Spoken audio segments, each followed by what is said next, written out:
Donc là, Florence Dupont, si je vous suis bien, pour les Grecs, c'était la même chose, l'Odyssée, c'est-à-dire là, on vient de voir Ulysse, Pénélope, Circé, le Cyclope.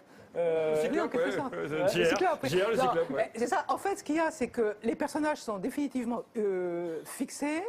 Avec, alors, ouais, la comparaison que j'avais faite, c'est que dans l'épopée, ils ont toujours, enfin, ils ont un certain nombre d'adjectifs qui reviennent généralement aux mêmes, hein, et qui fait que, bon, Ulysse, c'est l'homme aux mille ruses, c'est l'homme plein d'astuces, etc. Et là, c'est pareil.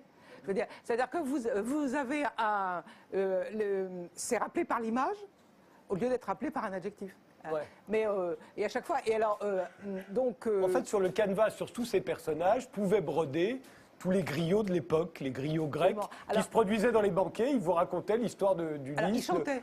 Ils le chantaient. Ils le chantaient. Et alors, si vous voulez, il y a quand même une grande différence avec. Enfin, bien sûr, avec Dala. C'est que ce chant est un chant divin. C'est-à-dire qu'ils sont pris par la musique, c'est pour ça qu'ils ne peuvent pas raconter. Hein. Ils sont possédés par la musique, la muse entre en eux avec leur instrument, hein, et c'est sur cette musique de muse qu'ils improvisent. Donc, enfin, c'est comme ça que c'est présenté chez Homère. Hein. Donc c'est une musique parfaite, des paroles parfaites, et tout le monde est pris d'un sentiment divin. Et puis une fois que c'est fini, on a oublié. Hein. Voilà. Il ne reste rien, il ne reste rien. S'ils savaient qu'on prend un livre et c'est comme Dallas, là. le fait que nous on le lise, ça leur aurait semblé bizarre, effectivement.